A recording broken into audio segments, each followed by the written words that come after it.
Une phrase mal dite peut ruiner toute une vie. Non pas à cause de la phrase en elle-même, mais de ce qu'elle révèle. Un esprit qui se sabote, qui abandonne avant d'agir, qui se répète des excuses comme si elles étaient des vérités. Car chaque mot que tu choisis d'utiliser est un reflet de ce que tu penses, de comment tu te vois et de la limite que tu es prêt à tolérer. La plupart des gens ne le remarquent pas, mais leur langage est leur condamnation. Ils disent des choses comme « je ne peux pas ». Il est trop tard, c'est comme ça que je suis, sans se rendre compte que chacune de ces phrases façonne leur destin. Le stoïcisme n'a pas de patience pour ce genre de langage. Il n'adoucit pas l'échec, il ne célèbre pas la victimisation, il ne justifie pas la passivité. Le stoïcisme te parle comme quelqu'un qui veut te voir fort devrait te parler, avec vérité, avec rudesse, avec direction. Dans cette vidéo, nous allons détruire 8 phrases qu'une personne véritablement intelligente ne dirait jamais. Non pas parce qu'elles sonnent mal, mais parce que les soutenir, c'est vivre endormi, justifier la faiblesse et nier la responsabilité. Chaque phrase sera une alarme, une invitation à revoir ta mentalité, ta façon de voir le monde et la manière dont tu te racontes ta propre histoire. Parce que si tu ne prends pas soin de tes mots, ils veilleront à ce que tu ne sortes jamais de l'endroit où tu te trouves. Et si tu veux vraiment grandir, si tu veux vraiment devenir quelqu'un qui se respecte, la première chose que tu dois faire est de fermer la bouche chaque fois que tu es sur le point de dire une stupidité déguisée en vérité. Allons-y, et ce ne sera pas confortable. Mais si tu le supportes, si tu le comprends, tu en sortiras avec un esprit plus clair, plus fort et plus libre. 1. Arrête de céder ton pouvoir. Prends la responsabilité de tout ce que tu choisis de ressentir. Ton esprit est comme une forteresse. Il a des portes, des murs et un trône au centre. Le problème est que, sans t'en rendre compte, tu as remis les clés à quiconque passe. Un commentaire étranger, une critique, un regard indifférent, une trahison, une attente non satisfaite.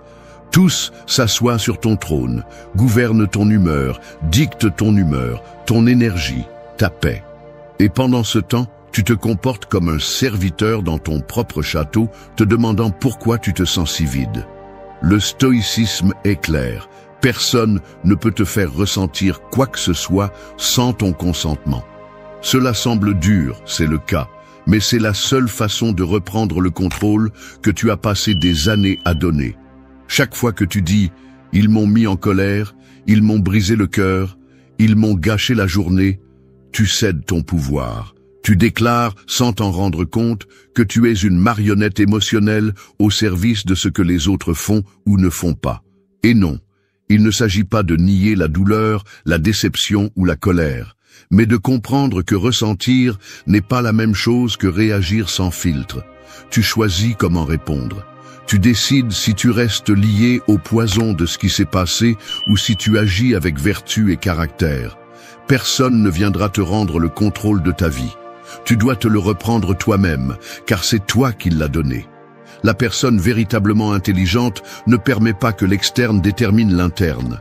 Elle ne raconte pas l'histoire de la victime. Elle raconte l'histoire de l'auteur, de celui qui crée, de celui qui transforme. Parce qu'il n'y a rien de plus dangereux qu'un esprit qui croit que tout ce qu'il ressent est la faute des autres. Cet esprit est faible, manipulable, explosif. Il vit en guerre avec tout ce qu'il ne peut pas contrôler, et plus il essaie de changer l'extérieur, plus il se détruit de l'intérieur. Être responsable de ce que tu ressens ne signifie pas être froid, cela signifie être sage. Cela signifie dire « cela m'affecte, mais cela ne va pas me gouverner ». Cela m'a fait mal, mais cela ne va pas me définir. Cela m'a secoué, mais cela ne va pas me détruire. Le stoïcien ne nie pas son humanité, il la dirige. Il ne se laisse pas emporter par le chaos de ses émotions, il l'observe et le transforme en action consciente. Si quelque chose te dérange, regarde-le en face. Si quelque chose te fait mal, comprends pourquoi. Si quelqu'un te trahit, décide ce que tu vas faire avec ça. Mais ne dis plus jamais qu'ils t'ont fait ressentir telle chose, comme si tu étais un objet sans volonté, parce que tu ne l'es pas. Tu es un esprit libre si tu décides de te libérer. Ton pouvoir commence au moment précis où tu assumes que tout ce que tu ressens, penses et fais est de ta responsabilité. pas de ton ex, pas de tes parents, pas de tes patrons, pas du temps, pas du passé, la tienne. Et quand tu acceptes cela, quand tu arrêtes d'attendre que le monde change pour te sentir bien, quelque chose s'allume en toi qui ne s'éteint pas facilement. La clarté. Celle qui te dit que oui, il y a des choses qui font mal, mais elles ne te brisent pas si tu ne te laisses pas faire. Que oui, il y a des gens qui échouent, mais ils ne te vident pas si tu ne te donnes pas. Que oui, il y a des jours de merde, mais même ces jours-là, tu choisis comment les affronter. Récupérer ton pouvoir est un acte de courage. C'est te regarder dans le miroir et arrêter de blâmer tout ce qui est autour. C'est reprendre le trône de ta forteresse intérieure, fermer les portes que tu as ouvertes par faiblesse et commencer à te gouverner avec fermeté, avec caractère et avec une vérité que tu n'as plus besoin de crier. Personne n'a plus de pouvoir sur toi que toi-même. 2. Le « je ne peux pas » n'existe pas, tu le dis seulement parce que tu as déjà abandonné. Un esprit qui dit « je ne peux pas » est comme un oiseau qui est né avec des ailes, mais qui insiste sur le fait que le ciel n'a pas été fait pour lui. Chaque fois que tu le répètes, tes ailes s'affaiblissent un peu plus, non pas par manque de force, mais par manque de foi. Le « je ne peux pas » n'est pas une déclaration de réalité, c'est une sentence auto-imposée qui enterre ton potentiel avant même de l'essayer. Et le plus tragique, c'est que nous ne le disons pas comme un mensonge, nous le disons comme si c'était vrai, comme si c'était déjà décidé que quelque chose est hors de notre portée. Personne ne naît avec des limites écrites. La limite naît lorsque tu commences à te parler comme un perdant. La phrase « je ne peux pas » est une façon élégante de se rendre sans paraître lâche, mais c'est exactement ce que c'est, une excuse bien déguisée. Et tu le sais. Parce que si quelqu'un te mettait une arme sur la tête et te disait d'essayer, tu le ferais. Peut-être que tu ne le ferais pas parfaitement, peut-être que tu échouerais, mais tu le ferais. Alors ce n'est pas que tu ne peux pas, c'est que tu ne te pousses pas assez. Tu attends que les conditions soient parfaites, que la motivation t'accompagne, que la peur disparaisse comme par magie. Et pendant ce temps, le temps passe et tu continues à te vendre le même mensonge. Je ne peux pas. Le stoïcisme ne tolère pas ce genre de langage, parce qu'il sait que ce que tu dis façonne ce que tu crois, et ce que tu crois détermine ce que tu fais. Marc Aurèle n'a pas dit « je ne peux pas » lorsque l'Empire s'effondrait. Épictète n'a pas dit « je ne peux pas » malgré le fait qu'il ait été esclave. Ils ont compris quelque chose que tu dois aussi comprendre. Le pouvoir n'est pas dans ce qui t'arrive, mais dans ce que tu décides de faire avec. Et quand tu dis « je ne peux pas », tu donnes ce pouvoir au confort, à la peur, à l'insécurité qui se nourrit de tes paroles. Chaque fois que tu répètes cette phrase, ton esprit l'enregistre comme un ordre. C'est comme si tu lui disais « arrête, n'essaie même pas, tu ne vaux pas assez ». Mais quand tu changes de langage, quand tu dis « je vais trouver un moyen », cela me dépasse pour l'instant, mais je vais grandir. Ton cerveau réagit différemment. Il s'active, il cherche des solutions, il crée des chemins là où il ne voyait auparavant que des murs. Parce que ta capacité n'est pas limitée par tes conditions externes, mais par ton dialogue interne. Personne ne naît en sachant tout. Personne ne commence en étant fort, courageux ou capable. On apprend, on construit, on s'entraîne. Mais si tu n'essaies même pas parce que tu t'es déjà dit que tu ne peux pas, tu deviens ton pire ennemi. Tu n'as pas besoin de plus de talent, tu as besoin de plus de décision. Tu n'as pas besoin de conditions parfaites, tu as besoin d'engagement. Et surtout, tu as besoin de surveiller chaque mot qui sort de ta bouche, parce que chaque mot est une brique dans la structure de ton esprit. Si ton langage est faible, ton caractère sera faible. Si ton langage est défaitiste, tes actions seront médiocres. La vraie limite n'est pas à l'extérieur, elle est dans ce que tu te répètes quand personne ne t'écoute. Alors la prochaine fois que tu es sur le point de dire « je ne peux pas », tais-toi. Respire, fais-le quand même si ta voix tremble, même si ton corps fait mal, même si ton esprit crie pour que tu t'arrêtes. Parce que chaque fois que tu brises ce schéma, chaque fois que tu affrontes quelque chose sans garantie, tu écris une nouvelle histoire en toi.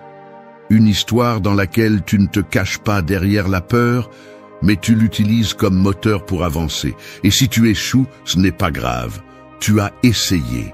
Et cela fait déjà de toi quelqu'un qui vit, pas quelqu'un qui survit en répétant des excuses. Le « je ne peux pas » est un poison doux. Il te tue lentement, mais sûrement. Brise cette barrière, même si tu dois le faire à coups de poing. Parce que de l'autre côté, il n'y a pas seulement la réussite, il y a ton respect de toi-même. Et ça, mon frère, ça ne se négocie pas. 3. Si tu ne le remets pas en question, tu le répètes, et cela te détruit lentement. Beaucoup vivent comme des échos de voix étrangères. Ils marchent en répétant des phrases qui ne leur appartiennent pas, des coutumes qu'ils n'ont jamais choisies, des émotions qu'ils ont héritées sans les comprendre. Ils se lèvent chaque jour, non pas pour avancer, mais pour continuer à jouer un rôle que quelqu'un d'autre a écrit. Ils disent « c'est comme ça que je suis, c'est toujours comme ça, c'est comme ça que j'ai été élevé », comme si c'était une identité. Mais ce n'est pas le cas. Ce n'est qu'un déguisement confortable pour éviter la responsabilité de se transformer. Le « c'est toujours comme ça » est une façon d'enterrer le changement avant qu'il ne commence, une déclaration de capitulation déguisée en réalisme. Il est plus facile de se réfugier dans la tradition que de remettre en question le modèle.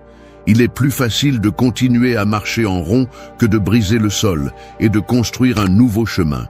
Le stoïcisme le rend clair. Ce que tu acceptes sans réfléchir te contrôle.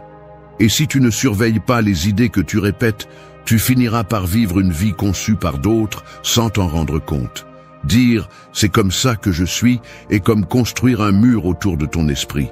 Un mur qui empêche l'entrée de ce qui est nouveau, défiante, nécessaire. C'est une excuse déguisée en identité. La véritable intelligence ne s'attache pas à ce qui a été, elle cherche ce qui peut être. Elle ne se lie pas à ce qu'elle a appris, elle l'évalue. Parce que évoluer exige un acte de rébellion interne. Regarder ton histoire dans les yeux et décider que tu ne vas pas continuer à la répéter comme un automate. Combien de fois agis-tu par habitude et non par conviction? Combien de phrases sortent de ta bouche comme un réflexe et non comme une décision? Si tu veux vraiment changer, tu dois revoir tout ce que tu prends pour acquis. Le « c'est toujours comme ça » est une prison confortable, mais c'est toujours une prison. Et personne qui cherche la liberté ne peut vivre en justifiant sa paralysie par l'histoire que d'autres lui ont imposée. Le passé ne s'efface pas, mais il ne commande pas non plus. Tu peux venir d'un endroit sombre et choisir la lumière. Tu peux avoir des cicatrices profondes et marcher avec dignité. Mais pour cela, tu as besoin de détruire le récit qui te retient. Peu importe si c'était ta famille, ton environnement, ton enfance, ce qui est important, c'est ce que tu décides de faire aujourd'hui avec tout cela. Et si tu l'utilises comme une excuse, tu nourris la même ombre que tu dis vouloir laisser derrière toi. Le stoïcisme ne te demande pas de nier ton histoire. Il exige que tu cesses d'être son otage. Parce que chaque fois que tu dis « c'est comme ça que je suis », ce que tu dis vraiment, c'est « je n'ai pas l'intention de changer ». Non pas parce que tu ne peux pas, mais parce que tu préfères le confort de ce que tu connais à l'effort de ce qui est nouveau. Mais il n'y a pas de transformation sans inconfort. Il n'y a pas de croissance sans rupture. Et il n'y a pas de force sans décision. Ton devoir n'est pas de répéter, c'est de transformer. Tu n'es pas ici pour honorer des modèles morts. Tu es ici pour les surpasser. Et cela commence quand tu brûles le langage qui les maintient en vie. Quand tu arrêtes de parler comme un répéteur automatique et que tu commences à penser, à choisir, à agir avec clarté. Quand tu arrêtes de protéger ce qui te limite simplement parce que cela te semble familier. Donc, si tu te respectes vraiment, ne dis plus jamais « c'est comme ça que je suis » sans te demander d'abord « est-ce que je veux vraiment continuer à être cela ?» Parce que celui qui ose se remettre en question commence à se libérer. Et celui qui se libère cesse de traîner de vieilles chaînes et commence à forger son propre chemin. 4. Ce n'est pas l'injustice qui te coule, c'est la façon dont tu choisis de répondre. Un charbon ardent ne brûle pas parce qu'il brûle. Il brûle parce que tu le serres dans ta main. Il en va de même pour les injustices. Elles ne te détruisent pas pour ce qu'elles sont, elles te détruisent pour ce que tu fais avec elles. Quand quelque chose est injuste et que tu réagis avec une colère incontrôlée, un sentiment de victimisation, une vengeance ou de l'auto-apitoiement, le mal ne vient pas de l'extérieur, il vient de toi. L'extérieur te blesse, mais ce qui te consume de l'intérieur, c'est la façon dont tu décides de le traiter. La plupart des gens pensent qu'ils ont le droit de s'énerver parce que quelque chose était injuste. Et oui, tu as peut-être toutes les raisons d'être en colère, mais cela ne fait pas de ta réaction une vertu. Réagir à partir de l'ego, de la douleur ou du désordre ne fait qu'amplifier le mal. Marc Aurèle disait que ce ne sont pas les événements qui nous affectent, mais nos jugements sur eux. L'injustice, aussi réelle soit-elle, n'a pas de pouvoir sur ton esprit si tu ne lui ouvres pas la porte.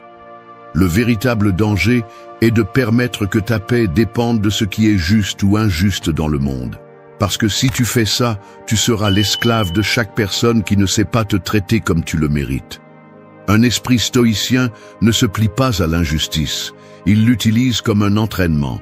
Quand quelqu'un te déçoit, tu peux l'utiliser comme une excuse pour te démolir ou comme une opportunité pour renforcer ton caractère. Tu peux le prendre personnellement et réagir comme un animal blessé. Ou tu peux t'élever et agir à partir de la raison. Ce n'est pas de la résignation, c'est de la sagesse. Le stoïcien ne devient pas insensible, il devient plus fort, plus clair, plus maître de lui-même. Ta réaction en dit toujours plus sur toi que l'injustice à laquelle tu fais face. Si quelque chose n'était pas juste, mais que tu réponds avec dignité, avec tempérance, avec vision, alors la situation ne t'a pas brisé, elle t'a renforcé. Mais si tu te laisses consumer par le ressentiment, si tu perds le contrôle, si tu permets que le pire de quelqu'un d'autre fasse ressortir le pire de toi, alors tu es devenu une partie du problème.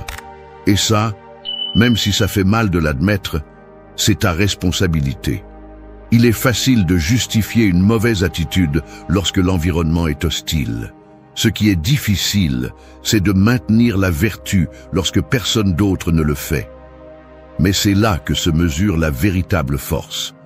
N'importe qui peut crier quand on le pousse, mais seul celui qui a cultivé son esprit est capable de rester ferme, sans laisser le chaos extérieur lui dicter comment se sentir ou agir. Tu ne peux pas contrôler si quelqu'un est injuste, cruel ou déloyal, mais tu peux contrôler si cela te transforme en la même chose. Tu peux choisir de ne pas répéter ce qui t'a blessé. Tu peux choisir de garder ton énergie et de l'utiliser pour grandir, et non pour t'épuiser à chercher la justice là où il n'y en a pas. Le monde ne sera pas toujours juste envers toi, mais tu peux toujours être juste envers toi-même, et cela signifie ne pas réagir de manière à te faire perdre le respect de qui tu es.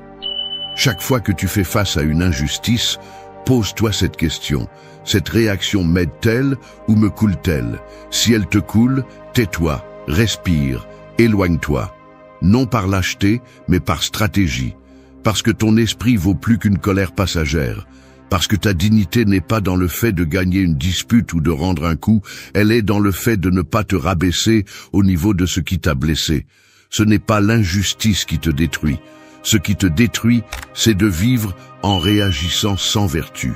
Alors, la prochaine fois que la vie te pousse avec force, reste calme à l'intérieur, qu'il bouge, pas toi.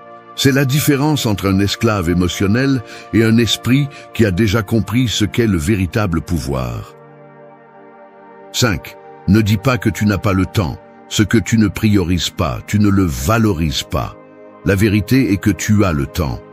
Tu l'as toujours eu. Ce qui se passe, c'est que tu le gaspilles, le distribuant comme s'il était infini, le mettant au service de tout ce qui est urgent, superficiel, ce qui te distrait. Puis, quand il s'agit de toi, de ce qui te construit, de ce qui compte vraiment, tu te répètes l'excuse parfaite « je n'ai pas le temps ». Et là, juste là, tu commences à te trahir. Dire que tu n'as pas le temps est la façon la plus élégante de dire que quelque chose n'est pas assez important pour toi.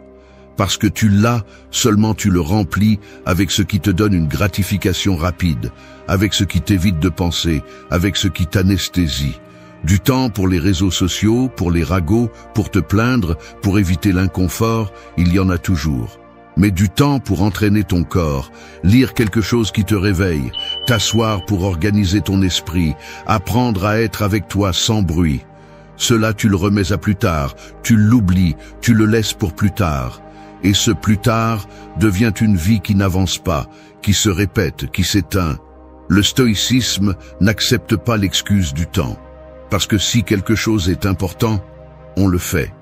Et si on ne le fait pas, c'est parce que ce n'est pas important. C'est aussi simple que ça. Marc Aurèle a écrit ses pensées au milieu des guerres, au milieu du chaos. Non pas parce qu'il avait plus d'heures que toi, mais parce qu'il savait que la vie s'échappe. Que ce que tu ne fais pas aujourd'hui, tu ne le feras probablement jamais. Que le temps est une monnaie que tu ne peux pas économiser, seulement dépenser. Et ce que tu fais chaque jour dit exactement ce que tu construis ou détruis. Tu choisis à quoi tu donnes ton temps. Et avec cela, tu choisis en qui tu te transformes. Si tu vis en courant après l'urgent, ce qui crie le plus fort, ce que tout le monde attend de toi, tu vas perdre l'essentiel. Ce qui te soutient, ce qui te connecte avec toi. Parce que l'important ne crie jamais, il murmure. Et si tu n'apprends pas à l'écouter, tu vas le perdre sans t'en rendre compte. Ne dis pas que tu n'as pas le temps pour guérir, pour t'entraîner, pour apprendre, pour écrire, pour penser, pour t'arrêter. Dis la vérité, tu ne le priorises pas. Parce que tu préfères le confort de l'automatique à l'inconfort du nécessaire. Parce que tu préfères remplir tes journées d'occupation sans but plutôt que de faire face à tes propres décisions. Mais tant que tu continues à te dire que tu ne peux pas, que tu n'atteins pas, que tu n'as pas la vie, tu continueras à vivre une existence fragmentée, désorganisée, frustrée. Le problème n'est pas le temps. Le problème est ton approche. Chaque minute que tu dépenses en choses qui ne te construisent pas est une brique que tu retires à ta vie. Et le pire, c'est que tu te plains ensuite. Tu dis que tu es bloqué, que tu ne sais pas pourquoi rien ne change, que tout te dépasse. Mais tu n'es pas dépassé, tu es déconcentré. Personne ne peut avoir de clarté si son esprit est plein de bruit, de choses en suspens, d'excuses qui semblent raisonnables mais qui te coulent. La personne vraiment intelligente organise son temps comme celui qui protège un trésor. Elle ne le donne pas à n'importe qui, elle ne le donne pas à la banalité. Elle l'investit dans ce qui la renforce, dans ce qui la fait avancer, dans ce qui la connecte à son but. Et si cela implique de déranger les autres, de dire non, de se déconnecter du bruit, elle le fait. Parce qu'elle comprend que celui qui ne prend pas soin de son temps renonce à son pouvoir. Alors la prochaine fois que tu vas dire « je n'ai pas le temps », tais-toi, respire et demande-toi sincèrement « est-ce que je ne fais pas ça parce que je ne peux pas ou parce que ça ne m'importe pas assez ?» La réponse peut faire mal, mais elle va te réveiller. 6. Trompe-toi avec classe. Le sage trébuche et se relève plus lucide. Faire des erreurs est comme tomber en pleine tempête. Tu ne peux pas éviter de te mouiller, mais tu peux choisir si tu restes allongé ou si tu te relèves plus fort. Les personnes vraiment intelligentes ne craignent pas l'erreur. Elles l'utilisent comme un outil, comme un maître impitoyable qui ne pardonne pas la médiocrité, mais récompense celui qui ose. Le problème n'est pas d'échouer. Le problème est de se cacher, de se paralyser, de faire semblant que rien ne s'est passé ou pire encore, de renoncer par orgueil. Parce que beaucoup ne craignent pas l'erreur en elle-même, ils craignent le jugement, la honte, le coup porté à leur ego qui leur rappelle qu'ils ne sont pas parfaits. Et c'est précisément là que se perd la possibilité d'évoluer. Le stoïcisme enseigne que l'erreur n'est pas une punition, elle fait partie du chemin. Chaque faux pas bien observé te donne un avantage. Il te force à t'arrêter, à réfléchir, à corriger. Le sage ne cherche pas les erreurs, mais quand il les trouve, il les étudie. Il les transforme en clarté, en amélioration, en caractère. Parce qu'il comprend que se tromper consciemment vaut 1000 fois plus que de réussir sans savoir comment. Il ne s'agit pas de se tromper par maladresse, mais de se tromper par audace. Celui qui ne fait jamais d'erreur n'essaie tout simplement pas assez. Il ne sort pas de sa zone de contrôle. Il ne grandit pas. Beaucoup vivent en essayant d'éviter toute erreur, comme si cela était synonyme d'intelligence. Mais ce n'est pas de l'intelligence, c'est de la peur. C'est de la rigidité, c'est de l'orgueil mal géré. Et ce type de peur te vole des expériences, te rend insécurisé, te fait douter de toi chaque fois que quelque chose ne se passe pas parfaitement. Parce qu'au fond, tu cherches à protéger une image, pas à construire une réalité. Tu es plus concentré sur l'apparence que sur l'apprentissage réel. Le sage n'a pas peur d'admettre qu'il s'est trompé. Il n'a pas besoin de le justifier. Il ne s'enferme pas dans des excuses. Il ne cherche pas de coupable. Il le regarde en face, l'assimile et continue d'avancer. Avec plus de conscience, plus de solidité, plus d'humilité. Parce que l'humilité n'est pas une faiblesse, c'est une force. C'est savoir que tu peux échouer et continuer à avoir de la valeur. Que tu peux trébucher et pourtant avancer la tête haute. Que tu peux tomber avec classe et te relever avec vision. C'est la différence entre celui qui apprend et celui qui stagne. Il n'y a pas de sagesse sans erreur, car la connaissance réelle se construit avec l'expérience, pas avec les théories. Et l'expérience comprend des moments inconfortables, des erreurs, des mauvaises décisions, des conséquences douloureuses. Tout cela fait partie du voyage. La clé réside dans la façon dont tu y fais face.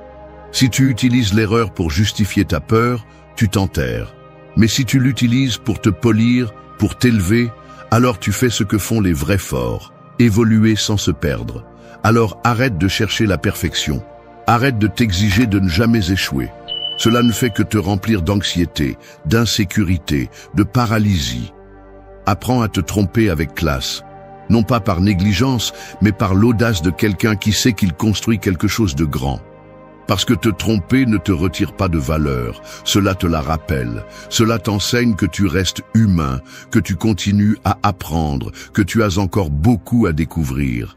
Et cela, loin d'être une faiblesse, est une preuve que tu es vivant, présent et prêt à continuer à grandir. L'erreur n'est un ennemi que pour celui qui a un ego fragile. Pour celui qui s'est déjà réveillé, l'erreur est une opportunité déguisée en coup. Et si tu sais en tirer parti, chaque chute te rendra plus clair sur qui tu es, sur ce que tu as besoin d'améliorer et sur jusqu'où tu es prêt à aller pour être quelqu'un qui ne parle pas seulement de vertu, mais qui la vit. 7. Demander de l'aide n'est pas abandonner, c'est accélérer ton évolution. Beaucoup marchent avec la poitrine gonflée et l'âme brisée. Ils s'accrochent à l'idée que tout faire seul les rend plus forts, plus respectables, plus dignes. Ils pensent que demander de l'aide est synonyme de faiblesse, comme si avoir besoin de soutien était un signe de défaite. Ils préfèrent l'épuisement, le silence, la fierté sèche, plutôt que d'admettre qu'ils ne peuvent pas tout faire. Et pendant qu'ils maintiennent ce masque d'indépendance absolue, à l'intérieur, ils sont en train de tomber en morceaux. Le stoïcisme ne glorifie pas la solitude forcée. Il glorifie l'autosuffisance émotionnelle, la clarté intérieure, la tempérance, mais reconnaît aussi que l'être humain grandit en contact avec les autres. Personne ne devient sage en isolement total. Même les plus grands penseurs stoïciens ont appris en observant, en écoutant, en conversant, en posant des questions, parce que comprendre que tu peux apprendre de quelqu'un d'autre ne te dévalorise pas, cela te donne une direction. Cela ne te retire pas de mérite, cela te donne une stratégie. Et si ta fierté est si fragile qu'elle ne supporte pas d'être guidée, alors ce n'est pas de la fierté, c'est de la peur mal camouflée. Ce qui est vraiment pathétique, ce n'est pas de demander de l'aide. Ce qui est vraiment triste, c'est de la refuser quand tu en as besoin, juste pour maintenir une image. Parce que pendant que tu essaies de paraître fort, le problème grandit, la charge s'accumule, l'épuisement s'approfondit. Mais tu ne le dis pas. Tu serres les dents.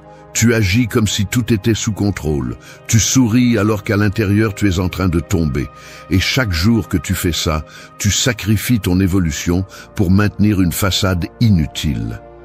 L'esprit fort n'est pas celui qui n'a jamais besoin de soutien, c'est celui qui sait quand et comment le demander sans perdre sa dignité. Parce que demander de l'aide n'est pas abandonner, c'est reconnaître tes limites pour les dépasser. C'est un acte de responsabilité, pas de défaite. C'est dire « je ne sais pas ça ». Je ne peux pas résoudre ça tout seul, et au lieu de rester à souffrir en silence, je vais chercher ce qui me manque. Et c'est exactement ce que fait quelqu'un qui veut vraiment grandir. Il faut arrêter de voir l'aide comme une faveur qui te rend moins. L'aide est une ressource. C'est comme l'eau pour celui qui a soif, comme la lumière pour celui qui est perdu. Te refuser cela ne te rend pas plus fort, cela te rend plus têtu. Et l'entêtement, en excès, détruit plus que la faiblesse. Parce qu'il t'isole, te pousse au ressentiment, te transforme en un être qui porte tous les fardeaux du monde sans savoir pourquoi. Tu n'es pas venu pour porter tout. Tu es venu pour avancer. Et si pour avancer tu as besoin de soutien, alors le demander fait partie du chemin, ce n'est pas un obstacle. Le sage sait quand parler et quand se taire, mais surtout, il sait quand faire le pas de dire « j'ai besoin d'aide ». Pas avec pitié, mais avec clarté. Pas avec dépendance, mais avec stratégie. Parce que celui qui demande de l'aide avec conscience la transforme en élan. Et celui qui refuse de le faire par fierté n'accumule que de la frustration déguisée en autosuffisance. Ne confonds pas l'indépendance avec l'isolement. Ne confonds pas la dignité avec le silence. Ne confonds pas la force avec la froideur. L'évolution réelle se construit lorsque tu apprends à utiliser tout ce que tu as à ta disposition, y compris les mains, les esprits et les conseils des autres. Et si cela te dérange, parfait. Parce que c'est précisément là que commence ta véritable croissance, au point exact où ton ego est mal à l'aise, mais ton âme avance. 8. Tue l'arrogance de croire que tu sais déjà tout. Un esprit fermé est comme une coupe pleine de poison qui insiste sur le fait qu'il boit de la sagesse. Peu importe son potentiel, s'il se croit plein, il n'absorbera rien de nouveau.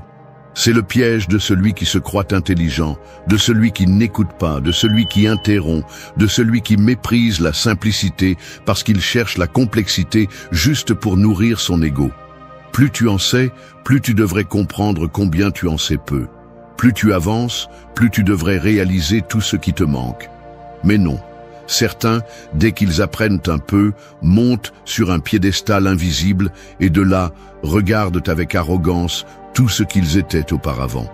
Ils n'ont pas appris, ils se sont gonflés. Le véritable stoïcien ne se vante pas de ce qu'il sait, il le met en pratique. Il ne cherche pas à démontrer son intelligence, il cherche à vivre avec vertu. Parce que comprendre ne sert à rien si cela ne transforme pas ton caractère. Lire des livres, citer des philosophes, utiliser de jolis mots, tout cela n'est que du bruit si ta vie reste un désastre interne. Le sage n'a pas besoin de parler beaucoup, sa présence dit tout.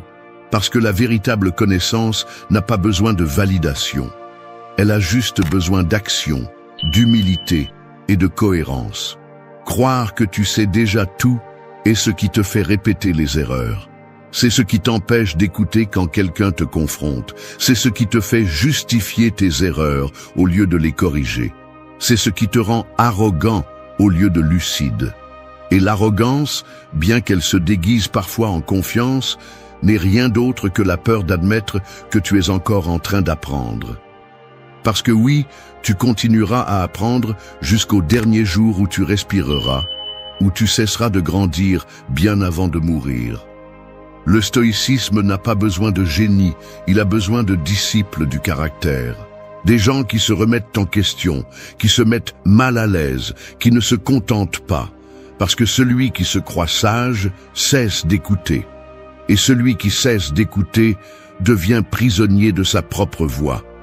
Tu peux avoir 1000 théories dans la tête, mais si tu ne peux pas accepter une correction, si tu ne peux pas regarder quelqu'un avec humilité et reconnaître qu'il a raison, alors ta connaissance ne sert à rien, elle te gêne. Une personne véritablement intelligente n'a pas peur de dire « je ne sais pas ».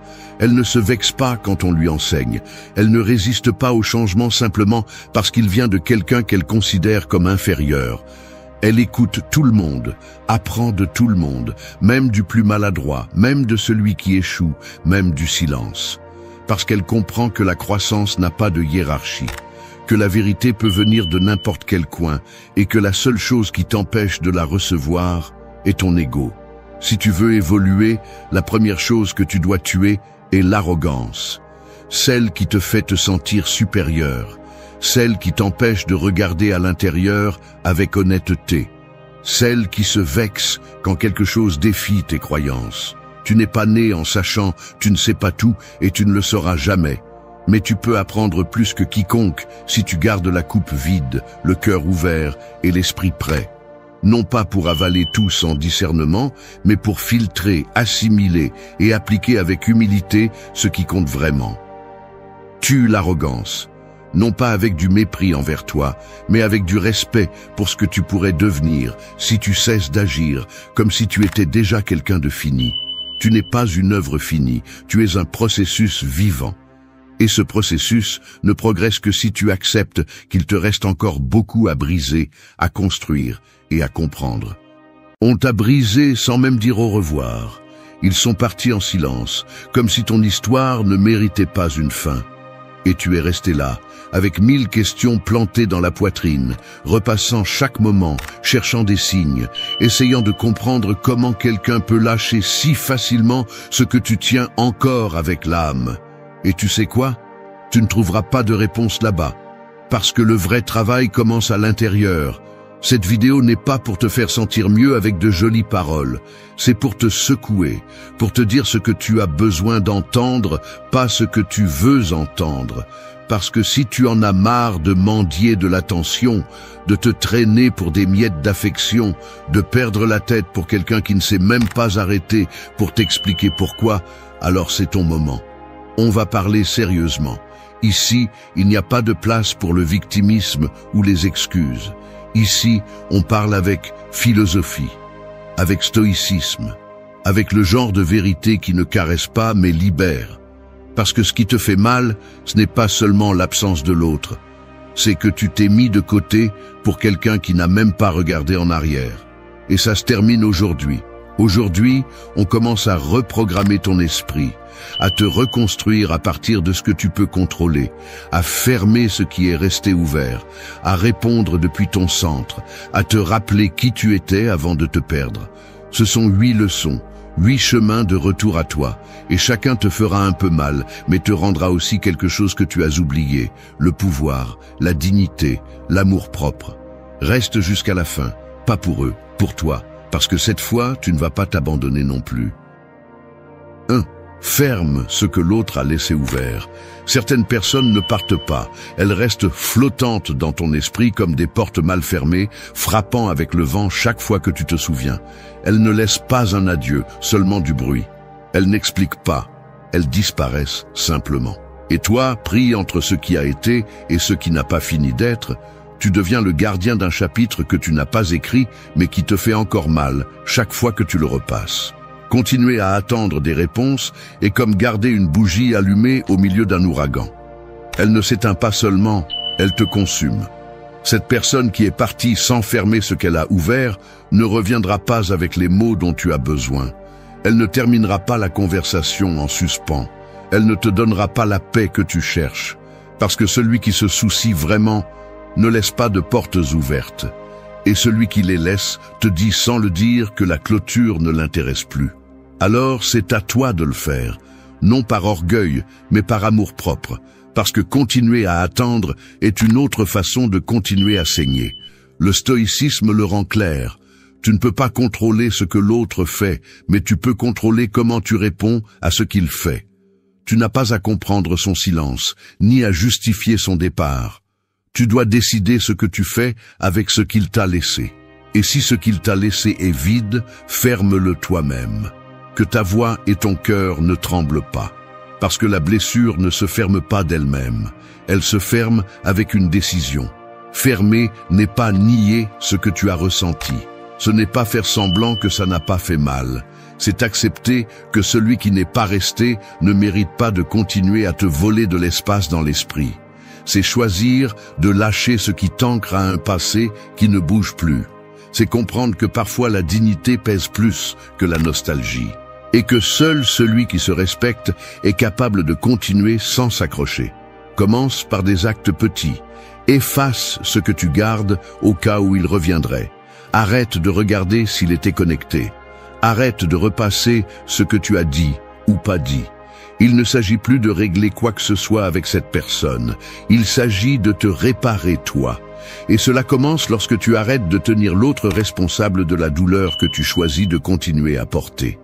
La clôture n'est pas un luxe que te donne celui qui est parti. C'est un cadeau que tu te fais lorsque tu décides de lâcher prise.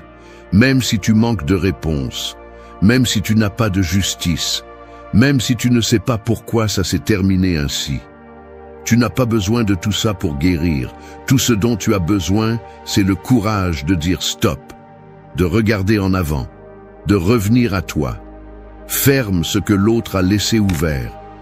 Parce que si tu le laisses ainsi, tu continueras à marcher avec des portes qui frappent dans ta tête. Et ce n'est pas la vie, c'est la prison. Et tu n'es pas né pour vivre enfermé dans ce que quelqu'un d'autre n'a pas su prendre soin. Tu es né pour te reconstruire, pour te choisir, pour avancer. Pas avec rancœur, mais avec la force de celui qui a compris que sa paix ne peut dépendre de la clôture que l'autre n'a jamais donnée. 2. Arrête de chercher des réponses dans le silence des autres. Le silence des autres est comme une pièce vide dans laquelle tu insistes à crier, espérant que quelqu'un réponde de l'autre côté. Mais personne n'est là. Il n'y a que toi, tournant en rond avec l'écho de tes propres doutes. C'est cet endroit sombre où se cache l'anxiété, où grandissent les histoires que tu inventes pour comprendre ce qui n'a pas d'explication. Et plus tu écoutes, plus tu te perds. Continuer à chercher un sens dans ce que quelqu'un a décidé de taire est comme essayer de résoudre un puzzle avec des pièces qu'on ne t'a jamais données.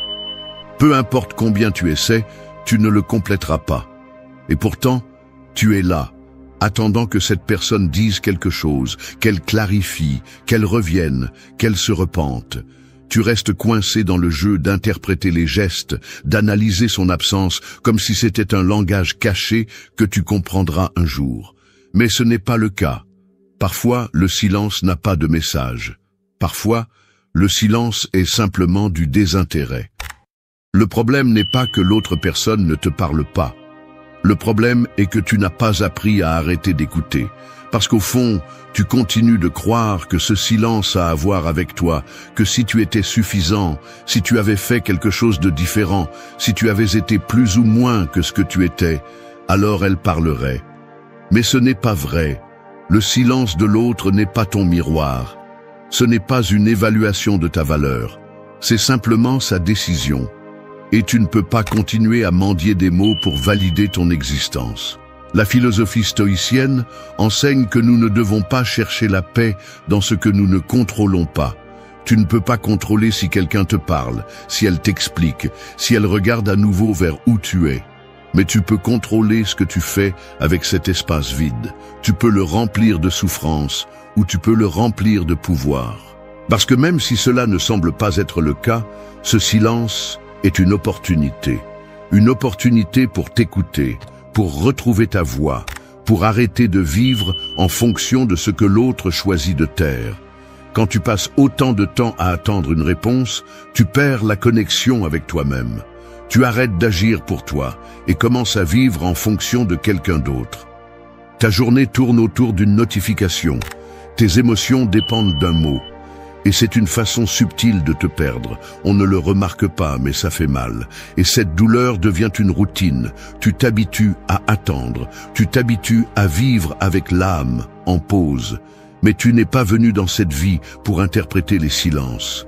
Tu es venu pour créer ta propre voix. Et cette voix n'a pas besoin d'être validée par personne. Tu n'as pas besoin d'une explication pour fermer un cycle. Tu n'as pas besoin d'une conversation pour avancer. Tu as juste besoin de décider que tu ne vas plus mettre ta valeur entre les mains des autres. Parce que chaque fois que tu cherches des réponses chez quelqu'un qui n'est plus là, tu lui donnes le contrôle de tes pensées. Et personne ne mérite de vivre dans ton esprit s'il n'est pas capable d'habiter ta vie. Ce n'est pas facile. Je sais, mais c'est nécessaire. Parce que quand tu arrêtes d'écouter ce silence étranger, une autre chose commence à s'entendre. Ta décision, ta clarté, ton pouvoir. Et alors, ce qui était autrefois vide devient un espace. Et cet espace, tu le remplis avec des actions, avec un but, avec une vie qui ne tourne plus autour de celui qui n'a pas su rester. Alors arrête de chercher des réponses chez celui qui a déjà choisi de ne pas te les donner. Non par fierté, mais par paix. Non par froideur, mais par intelligence. Parce qu'il y a un point où comprendre n'est plus aussi important que guérir. Et ce point arrive quand tu choisis d'arrêter de poser des questions. 3. Ne réagis pas depuis la douleur, réponds depuis ton centre. Un esprit blessé est comme un animal acculé. Quand il se sent en danger, il ne pense pas, il attaque. Et toi, chaque fois que tu réagis depuis la douleur, tu agis comme cet animal, sans contrôle, sans direction, sans conscience de ce que tu provoques. Le problème est que cet instinct, bien qu'il te fasse te sentir fort pour un moment, te fait presque toujours plus de mal à toi qu'aux autres. Il te rend esclave de la blessure, pas maître de toi.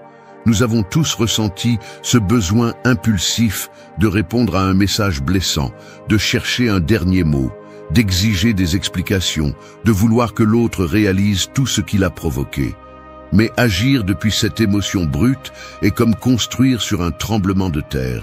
Rien ne tient. Parce que quand tu parles depuis la colère, ce n'est pas toi qui parles, c'est ta blessure. Quand tu décides depuis la rage, ce n'est pas toi qui décides, c'est ta peur. Et quand tu vis depuis la douleur, tu ne vis pas, tu survis. Le stoïcisme ne te dit pas de ne pas ressentir. Il te dit de ne pas être dominé par ce que tu ressens. Ressentir de la douleur est humain. Mais laisser la douleur prendre le volant est une forme d'autodestruction déguisée en impulsion. Le sage n'est pas de réprimer l'émotion, mais de la reconnaître sans la laisser commander. Parce que ce que tu fais dans les minutes où tu es le plus brisé peut marquer des mois entiers de regrets. Quand quelqu'un te blesse, tu as deux options. Réagir depuis la blessure ou répondre depuis ton centre. Réagir est immédiat, automatique, émotionnel. C'est agir sans penser. Répondre est différent. C'est arrêter, respirer, revenir à toi. Penser à qui tu veux être, pas à comment faire ressentir à l'autre ce que tu ressens. Parce que même si ta douleur est valide, cela ne justifie pas de devenir une version de toi que tu ne respecteras pas plus tard. Revenir au centre est un acte de pouvoir. C'est choisir de ne pas être la victime du jeu de l'autre. C'est te rendre compte que tu n'as pas besoin de gagner une discussion pour gagner ta paix. Que tu n'as pas besoin de prouver quoi que ce soit à qui que ce soit si tu te possèdes déjà. Que ton silence peut être plus fort que n'importe quel cri. Parce que parfois, le plus courageux n'est pas de répondre avec plus de feu, mais d'éteindre l'incendie et de marcher dans la direction opposée. Tu sais quand tu agis depuis la douleur. Tu le sens dans ton corps, dans ta voix, dans ta pensée accélérée. C'est ce moment où tout semble urgent. Mais si tu dois agir avec urgence émotionnelle, tu vas presque toujours mal agir. C'est pourquoi la première étape est de s'arrêter. Respire. Attends. Que la douleur parle si elle veut, mais qu'elle ne décide pas pour toi. Tu n'as pas besoin de vengeance. Tu as besoin de clarté. Tu n'as pas besoin de réponse. Tu as besoin d'équilibre. Et cela s'obtient en revenant au centre chaque fois que tu sens que tu te perds. Ce point est crucial parce que tu ne peux pas guérir ce que tu continues à répéter. Si tu réagis toujours de la même manière, tu continueras à ressentir la même douleur. Changer n'est pas seulement laisser partir des personnes, c'est aussi arrêter de réagir comme avant. C'est apprendre à t'arrêter juste au moment où ton ego veut exploser. C'est faire le contraire de ce que tu ferais si tu étais ta version la plus blessée. Parce que quand tu fais ça, quand tu choisis depuis le calme, tu reprogrammes ton esprit. Tu coupes le cycle, tu avances. Et c'est le but, que la douleur ne décide pas pour toi. Que tu sois celui qui prend le contrôle, même au milieu du chaos. Parce que quand tu apprends à répondre depuis ton centre, tu cesses d'être emporté par la tempête et tu commences à devenir celui qui la traverse sans perdre le cap. 4. Lâche celui qui est parti, non pas par vengeance mais par dignité. S'accrocher à quelqu'un qui est déjà parti, c'est comme essayer d'embrasser de la fumée. Tu le sens un instant, tu crois qu'il est toujours là, mais quand tu fermes les bras, il n'y a rien. Et pourtant tu insistes, tu cherches des signes là où il n'y en a pas, des excuses qui justifient son départ, des raisons pour comprendre ce qui n'a pas de sens. Mais dans cette tentative de maintenir ce qui n'existe plus, tu t'épuises, tu te vides, tu te perds. Parfois la personne ne part pas seulement physiquement, elle part bien avant, mais tu ne veux pas le voir. Elle part dans son indifférence, dans son manque d'engagement, dans la façon dont elle t'ignore pendant que tu es toujours là, attendant quelque chose qui n'arrivera plus. Et quand elle s'éloigne enfin, tu restes coincé dans une sorte de limbo émotionnel, essayant de maintenir une connexion que l'autre a déjà coupée depuis longtemps. Tu t'accroches non pas parce qu'elle n'est pas partie, mais parce que tu ne sais pas comment lâcher prise. Le stoïcisme t'apprend que lâcher prise n'est pas une faiblesse, c'est de la sagesse. C'est avoir le courage d'accepter ce que tu ne peux pas contrôler et le pouvoir de laisser aller ce qui ne te soutient plus. Car continuer à porter quelqu'un qui t'a lâché, c'est te trahir toi-même. C'est te mettre en dernier. C'est nier ta propre valeur juste pour ne pas rester seul. Ne confonds pas lâcher prise avec la haine. Tu n'as pas besoin de devenir quelqu'un de froid pour guérir. Tu n'as pas non plus besoin de souhaiter du mal à l'autre. Ce dont tu as besoin, c'est de te choisir. Lâche prise par respect, non par rancœur. Parce que tu mérites une vie où tu n'as pas à supplier pour une présence, ni à justifier des absences. Tu mérites des liens réciproques, non des chaînes déguisées en amour. Et cela commence quand tu reconnais que celui qui est parti ne fait plus partie de ton chemin, et que chaque pas que tu fais en regardant en arrière est un pas que tu ne fais pas vers toi. Parfois, la peur te convainc que si tu lâches prise, tu perdras quelque chose d'important. Mais ce que tu perds en t'accrochant est bien pire, ta dignité, ta paix, ta clarté. Le problème n'est pas que la personne soit partie. Le problème, c'est que tu es toujours là, avec le cœur attaché à un endroit où tu n'es plus le bienvenu. Et ce n'est pas de l'amour, c'est de l'auto-abandon. Tu n'es pas venu dans cette vie pour convaincre quelqu'un de rester. Tu es venu pour vivre en cohérence avec toi-même. Et si quelqu'un n'a pas su te soutenir, tu ne mérites pas de payer le prix émotionnel de ce manque, parce que si tu ne lâches pas prise, tout ce que tu construis sera à partir du manque, de la peur, d'une version de toi qui se définit encore par ce qu'elle a perdu. Et ce n'est pas la liberté, c'est rester coincé dans l'histoire de quelqu'un d'autre. Lâcher prise, c'est fermer la porte sans attendre qu'elle frappe à nouveau. C'est accepter que tout ce que tu veux ne te convient pas, qu'il y a des personnes qui arrivent juste pour t'apprendre à te choisir, et que la leçon la plus dure est de comprendre que quelqu'un peut être important dans ta vie, mais que tu ne l'es pas dans la sienne. Ça fait mal, oui, mais cette vérité, une fois acceptée, libère, et dans cette liberté commence le véritable respect de soi. Celui qui ne crie pas, mais qui se ressent. Celui qui ne cherche pas à se venger, juste à avancer. Celui qui n'a pas besoin que l'autre revienne, parce qu'il n'y a plus rien à récupérer. Parce que maintenant, ce qui compte n'est pas ce que tu as perdu, mais ce que tu décides de gagner avec toi. Lâche celui qui t'a lâché. Non pas par orgueil, mais parce que tu as appris. Non pas par faiblesse, mais parce que tu as choisi la paix. Et non pas parce que tu ne vaux rien, mais parce que tu as compris que celui qui te valorise reste sans que tu aies à le lui demander. 5. Souviens-toi de ta valeur, même quand personne ne te regarde. Une bougie n'a pas besoin de public pour éclairer. Sa lumière existe même si personne ne la regarde. Mais parfois, quand tu as été ignoré, oublié ou remplacé, tu commences à croire que ta valeur dépend du nombre de personnes qui la reconnaissent, du nombre de fois où tu es mentionné, de l'attention que tu reçois. Tu te fais petit dans ta propre vie en attendant que quelqu'un d'autre te rende l'identité que tu as perdue dans le reflet de son regard. Laisser ta valeur dépendre de la validation des autres est une des formes les plus silencieuses d'auto-abandon. Tu commences à vivre en fonction de ce que l'autre pense, dit ou ressent. Tu te vérifies constamment. Tu te modifies. Tu te censures. Tu te formes pour être vu, pour plaire, pour ne pas être oublié. Et dans ce processus, tu t'oublies toi-même. Non pas parce que tu le veux, mais parce que tu ne sais plus qui tu es si personne ne te nomme. Mais tu n'es pas né pour être un reflet. Tu es né pour être une présence. Et ta valeur n'augmente pas quand on te regarde, ni ne disparaît quand on t'ignore. Laisser une personne ou une absence définir ton identité, c'est lui donner le contrôle de ton essence. Et ce pouvoir, aussi blessé que tu sois, n'appartient à personne d'autre qu'à toi. Le stoïcisme te rappelle que le centre est à l'intérieur, que ton estime ne doit pas dépendre de facteurs externes, car tout ce qui est externe est instable. Aujourd'hui on t'applaudit, demain on t'oublie. Aujourd'hui on te cherche, demain on te remplace. Mais ce que personne ne peut te prendre, c'est la fermeté avec laquelle tu marches quand tu sais qui tu es, même au milieu de l'abandon, du mépris ou du silence des autres. Rappelle-toi ce que tu étais avant d'avoir besoin d'être vu. Cette version de toi qui rêvait sans permission, qui agissait sans peur d'être suffisant, qui ne demandait pas d'approbation pour se sentir vivant. Retourne là-bas, non pas avec nostalgie, mais avec détermination. Parce que le problème n'est pas qu'on t'a ignoré.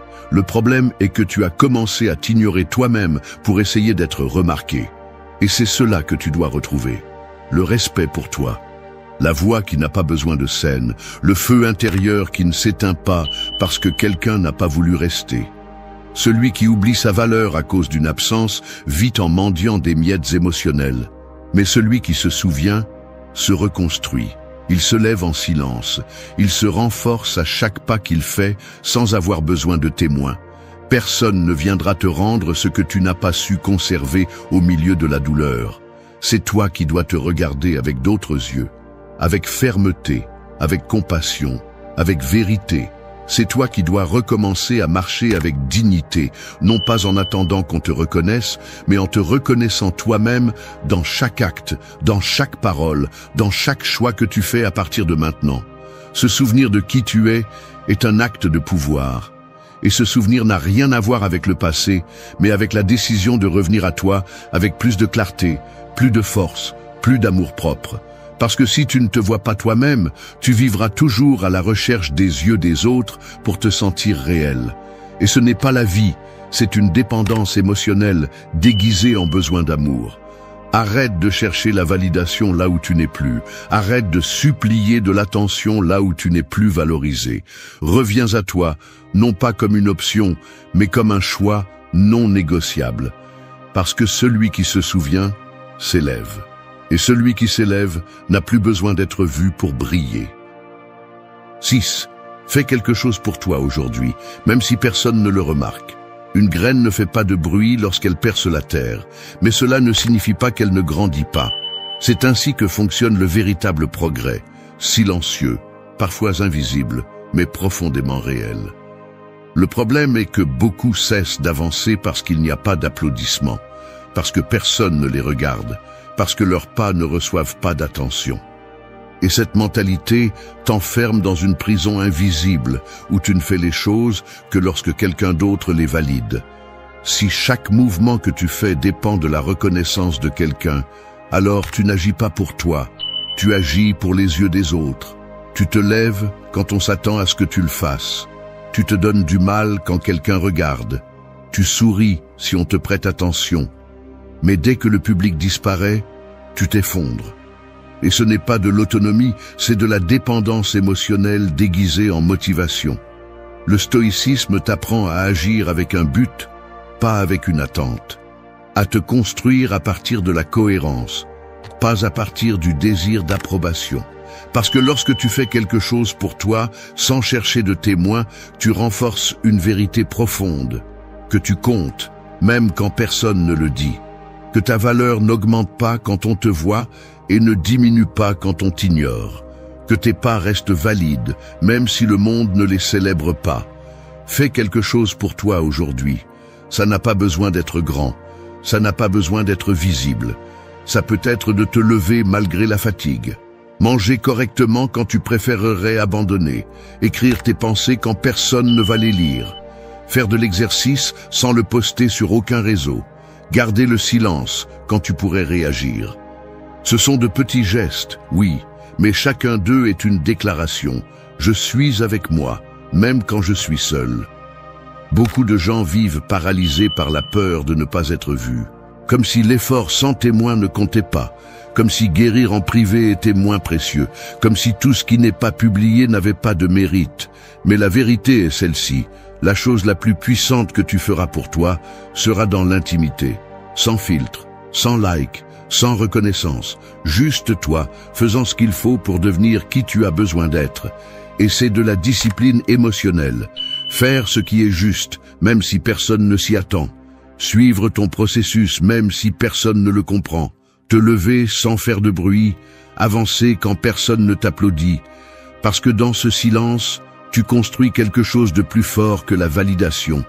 Tu construis le respect de toi-même. Le genre de respect qui ne se négocie pas. Celui qui ne cherche pas de récompense, juste la paix. Fais quelque chose pour toi aujourd'hui. Même si cela ne change pas le monde, cela changera le tien. Même si ce n'est pas visible, cela te transformera de l'intérieur. Même si personne ne le reconnaît, cela te rappellera que tu es présent. Parce que chaque petit acte est une brique de plus dans la structure de ta stabilité. Et quand viendra le jour où tout vacillera, la seule chose qui te soutiendra sera ce que tu as fait en solitude, sans caméra, sans témoin, sans récompense. Tu n'as pas besoin de prouver quoi que ce soit. Tu as juste besoin de te répondre par des actions. Tu es ici pour toi, pas pour répondre aux attentes des autres. Tu es ici pour guérir, pour grandir, pour marcher fermement même si personne ne le voit. Parce que si tu fais cela aujourd'hui, sans rien attendre, tu crées une version de toi qui n'a plus besoin du bruit extérieur pour avancer. Fais quelque chose pour toi, même si personne ne le remarque. Parce que tu le sauras. Et cela suffit. 7. Remplace l'impulsion d'écrire par l'habitude de t'écouter. L'impulsion d'écrire à quelqu'un qui n'est plus là est comme une fièvre émotionnelle. Tu as l'impression que si tu ne le fais pas, tu vas exploser. C'est comme si ton esprit avait besoin de décharger toute l'anxiété en ce seul point, croyant que quelques mots, un message, une réaction pourraient redonner un sens à tout. Mais ils ne le font pas. Ce que tu obtiens, presque toujours, c'est plus de vide, plus de silence, plus de dépendance. Lui écrire est une façon de demander de la présence. Mais souvent, derrière ce geste, ce que tu demandes, c'est de la validation. Tu implores, sans le dire, qu'il te confirme que tu comptes encore, qu'il ne t'a pas oublié, qu'il ressent quelque chose pour toi. Et quand ce que tu attends n'arrive pas, tu te brises à nouveau. Non pas parce que l'autre t'ignore, mais parce que tu continues à t'ignorer toi-même à chaque tentative de chercher à l'extérieur ce qui te manque à l'intérieur.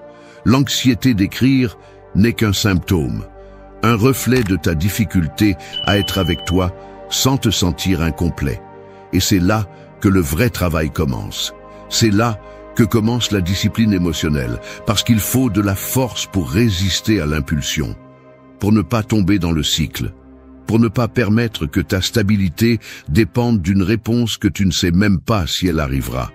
Le stoïcisme ne parle pas des émotions comme quelque chose de mauvais, il parle de ne pas être esclave d'elles, de choisir d'agir à partir de la raison, du centre, et non pas du tremblement de ce que tu ressens.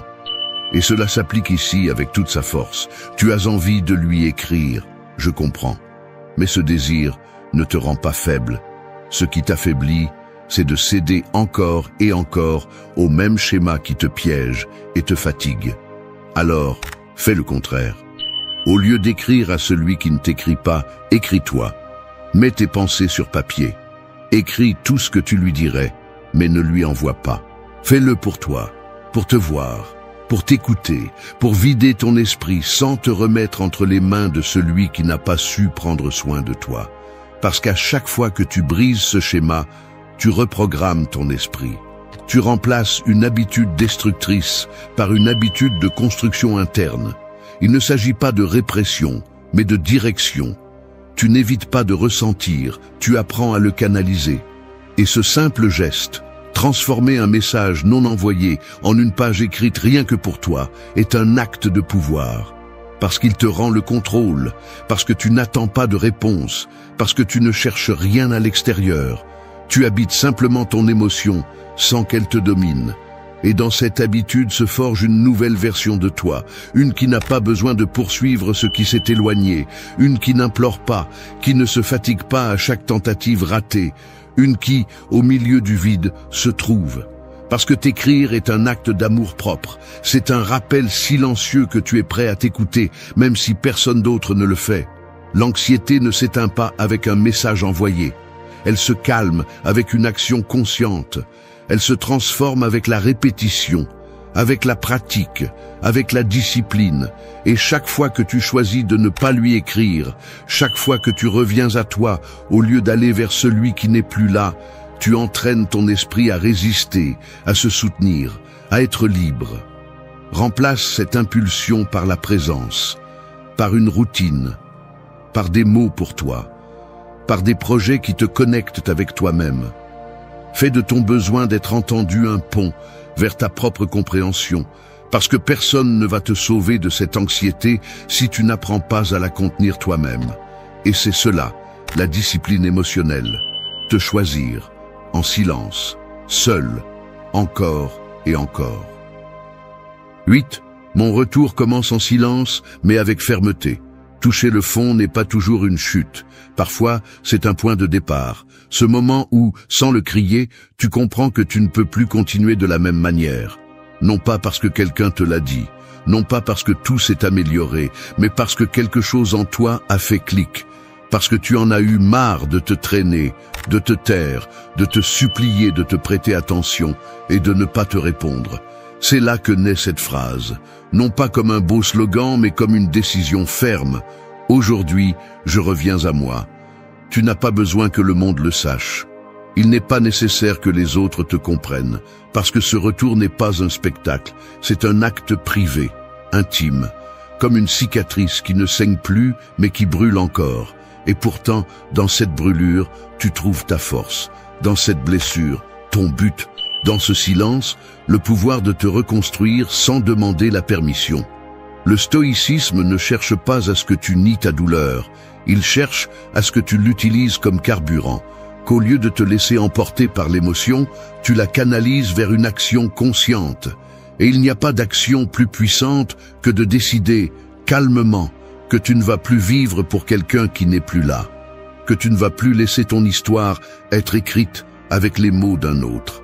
Qu'à partir d'aujourd'hui, chaque pas que tu feras sera vers toi. Dire « Aujourd'hui, je reviens à moi » n'est pas seulement une phrase, c'est une rupture avec tout ce qui te retenait. C'est regarder l'anxiété dans les yeux et ne pas fuir, c'est arrêter de blâmer l'autre pour ce qu'il n'a pas su te donner. C'est arrêter de demander des explications dont tu n'as plus besoin. C'est ramasser ta dignité du sol et la porter comme une armure. Même si elle tremble, même si ça fait mal, même si tu n'as pas encore toutes les réponses. Revenir à toi ne signifie pas être bien. Cela signifie être prêt à être avec toi, même quand tu ne vas pas bien. Cela signifie être ton propre refuge, ton propre guide, ta plus grande responsabilité. Parce que tant que tu attendras que quelqu'un d'autre te rende la stabilité, tu continueras à céder ton pouvoir. Et tu n'as pas été créé pour vivre dans des ruines émotionnelles. Tu as été créé pour te reconstruire autant de fois que nécessaire. Chaque fois que tu répètes cette phrase, que tu l'écris, que tu y penses, que tu la murmures, tu te rappelles quelque chose que la douleur essaie de te faire oublier. Que tu n'es pas brisé, tu es en processus. Que tu n'es pas en train de perdre, tu es en train d'apprendre. Que tu ne t'es pas retrouvé sans rien, tu te retrouves avec toi-même. Et cela suffit pour recommencer. Le monde ne va pas s'arrêter pour applaudir ton retour. Personne ne va te donner une médaille pour t'être soutenu quand il était plus facile d'abandonner. Mais tu le sauras. Et cela suffit, parce que ce que tu fais est plus grand que n'importe quelle reconnaissance. Tu reprends le contrôle de ta vie, tu réécris ton histoire, tu reviens au centre de ton existence, où tu es le début, le milieu et la fin. Dis cette phrase avec fermeté, avec la bouche sèche et le cœur serré si nécessaire. Dis cette phrase même si tu n'y crois pas tout à fait, parce qu'avec le temps, elle deviendra vraie. Aujourd'hui, je reviens à moi. En silence, oui, mais avec pouvoir. Et à partir de cet endroit, plus rien ni personne n'aura la permission de te briser de la même manière.